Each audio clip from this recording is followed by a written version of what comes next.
Hi everybody, welcome to lecture 1. This one's called Why It's Important to Get This Stuff Right. So the subject of conflict management's been studied intensively by scholars and professionals, psychologists, since the middle of the 20th century, pretty much since straight after the Second World War, and because of that they've given us lots of research and lots of results and lots of empirical data to work from. So that's what we're going to be looking at through this course. What they were trying to do is give us ways of resolving conflicts and managing conflicts better, because they recognize that recent history, if you can think about what had just occurred, showed that as a society we were generally pretty bad at dealing with conflict, and in a business setting huge costs and outfall was happening because of poor conflict management. All this research has given us some great methods, some great resources for managing and handling conflict, and we're going to look at some of those resources now throughout this course, and I'm hoping that you're going to get some great experience and learnings from it. I'm going to switch over to the slides now so you can focus on one thing at a time. So let's have a look at the first one. So we know that we can't get away from conflict. Talked about it in the introduction. In fact, to a greater or a lesser extent, we face conflict every day in our lives. Wherever we're in a relationship with somebody, either personal or professional, we're going to disagree with them at some time or another. So wouldn't it be great if we could learn to approach the whole thing in a way that absolutely maximises the potential for getting a good result each time we find ourselves in a conflict situation? We don't just want to minimise the harm to ourselves, obviously, but to everybody involved, right? So we want to make sure that no one comes out feeling damaged or hurt. So I think it's fair to say it's worth spending a few hours now to get this stuff right for long-term, lifelong benefits. So there's a few unavoidable facts that I'd like to just quickly mention. When we think about conflict, particularly in a work environment, we've got to consider the costs that come from mishandling conflict situations. One unavoidable fact that we don't always recognise is it's not actually the conflict itself that causes the damage to the relationships, businesses, or the teams that we're in. It's the dysfunctional way which the conflict is managed that causes us the problems. These dysfunctional strategies that we employ. A few examples of those are just avoiding conflict at all costs, walking away, letting it fester, or the bull in a china shop approach where we just must win at all costs, and we sort of say we don't get mad, we get even, that kind of conflict approach. So we want to avoid that sort of damage and those costs happening if we possibly can, because it's worth bearing in mind, if this damage occurs, often it's permanent. The key point of this course is for us all to stop being apprehensive about conflict. Stop seeing conflict in a negative light, because everything I've talked about so far has been pretty negative. But there's a bit of a secret that I want to share with you, and that is that conflict can be extremely useful and give you really positive outcomes if it's handled properly. It can cause underlying issues to be forced out into the open, where they can be dealt with and resolved. And it can also help you get to know the other people in the conflict situation better, what drives them, what their motivations are, what their goals are, and where their goals align with yours. So it strengthens our relationships, both professional and personal, and it can bring about new and innovative ways of dealing with things.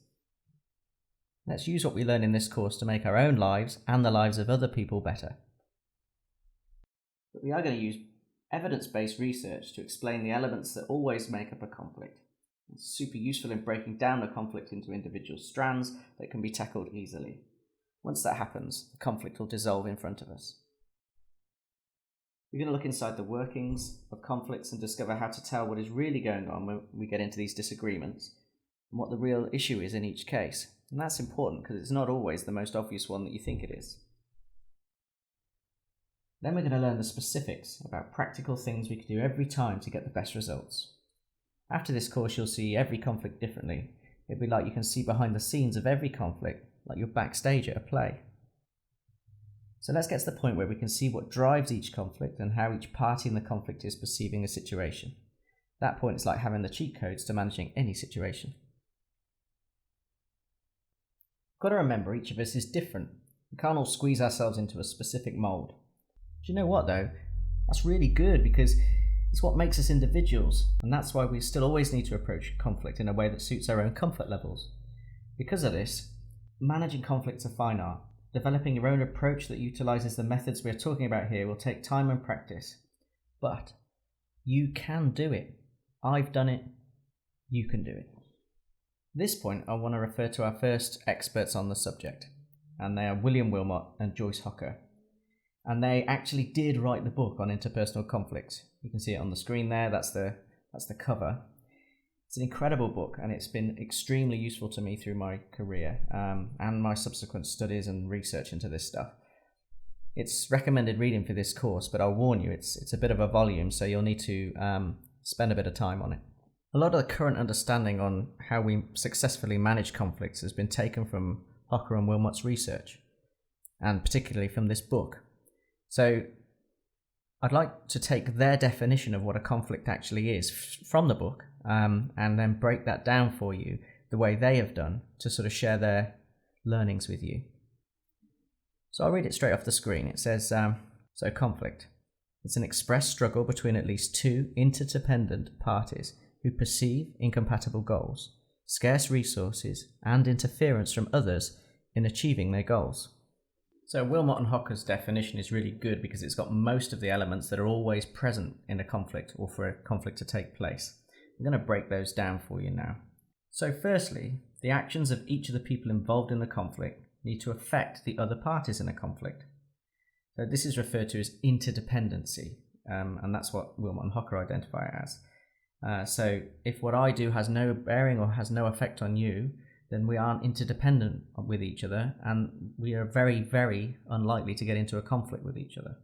To give you an example of interdependence, imagine you work split shift with somebody, so you do the day shift and they do the night shift. And you're always taking over and following on from their work. And imagine when they finish their shift, they always just don't quite get their share of the job done, and they always leave something for you to do. That's when a conflict between you and that person will arise, because you're going to feel unfairly put upon by that person, that you're always having to catch up with their work, and you don't leave them any work at the end of your shift, so they don't have to feel conflict with you. The only reason that there's a conflict going to arise there is that something that they're doing affects you. If their job was completely independent from yours, nothing they did would affect you and no conflict would arise. So you can see, by having an interdependency on one on the other, that's when that essential element of conflict is generated. Secondly, at least one of the people involved must think there's a difference or a sticking point, which they're not happy about, and they want to get it addressed. So it's worth noting, though, that they only actually need to think there's a difference. There doesn't actually have to be one. It's all about perception. Similarly, at least one of the people has to have this sense of being opposed or prevented from reaching a goal that they're trying to get to. And this is where Wilmot and Hocker identify also a scarcity of resources. So you're using something I need, or preventing me from having access to something that I need, then there's going to be a conflict or a disagreement. The next one talks about expression. And this is important because there may well be a conflict, but in order for it to come to a head and rise up, if you like, at least one of the people has to either verbally express it, so they have to, voice to you that they're unhappy, or show in their behavior in some way that they're unhappy that brings the conflict to a head. And then the last one, I think the one that's most important, and the one that I sometimes think gets overlooked in courses like this one and in self-help books and that sort of thing, it's we need to recognize the legitimacy of emotions. So I know you're probably thinking that this is mushy and a bit of a pointless observation, but really it isn't. Emotions are conjured into existence by changes in chemicals in your brain. And those chemicals are generated by the presence of outside circumstances and are a biological fact. You can't just pretend they're not there, because it's like a physical substance that's coursing through your brain, which by simply denying it isn't going to make it go away.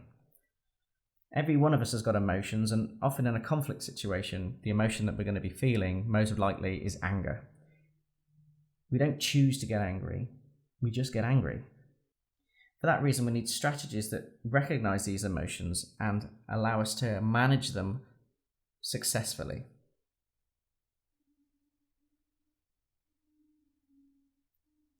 So let's remember, we're going to approach conflicts and use them as a tool to derive benefits from. So in order to do that, I think we need to go deeper into the social science and psychology research that's out there, something that we can use to our benefit. At this point in the course, I'd like to introduce you to someone you're going to be learning a little bit about. He's a social scientist and someone known as the father of conflict management theory. His name's Morton Deutsch, and I've put his picture up on a slide there so you can see him, although it's a black and white shot. So this guy, through his studies, set about trying to find a better way to handle conflict. And do you know what was quite amazing? He actually did it. And I bet you haven't even heard of him, and I hadn't heard of him before I started researching this years ago either. He set about trying to answer some important questions which would give us a better understanding of conflict. So I'm going to just lay those questions out on the slide now for you and go through them. So the first one is, for one party to win in a conflict, does the other party always have to lose? That sounds really obvious, doesn't it? Well, you know, if there's a disagreement, one person comes out on top and the other person doesn't. He did a lot of research into this subject and actually showed that it's not the case that one person always has to lose if the other person's going to win. And similarly, you don't always have to compromise either. And that's something we'll go into in a bit more depth in lecture 3. Next thing asked is, what are we really after when we engage in conflict? And is it as straightforward as the subject that seems to be on the table? And again, we're going to go into that in more detail in lecture 6, where we talk about motivation and the real goals and drivers behind what people are entering into, or what people want when they enter into conflict. And the last question we're going to cover here is, if we want to reach a good resolution to a conflict, what should we focus on when we're negotiating? And chapter 10 is all about negotiating, and I'm going to give you some really good strategies for how to do it successfully. So, as I've said in the introduction to this course, we're aiming to change the way we think and the way we behave when we approach a conflict situation, and how we traditionally see conflict situations. And that sounds like a great and lofty aspiration, doesn't it? But there's a problem with that. We've all been learning to handle conflict since we were children. Your parents, your teachers, your school friends, your culture, and potentially your religion if you're in one, your marriage partners or significant others, employers, everybody who you've interacted with has been shaping the way that you handle conflict in your life. And on top of that, the society and the culture as a whole that you're part of will have a general way that it handles conflict and encourages everyone in that culture to handle conflict. Some cultures are very retiring and reserved, like some of the Eastern philosophy cultures. Ones that are over more in the West are a little bit more aggressive and more in your face generally. You know, I'm sort of generalizing quite heavily there, but as a general rule. The thing that's important about that is all of those things have become ingrained into you and formed your personality. So it's going to be tough to overwrite those years of learnings and experiences that have shaped the way you handle conflict today. So it's not just going to happen overnight, but if you give this course your best shot and keep practicing it, it will happen.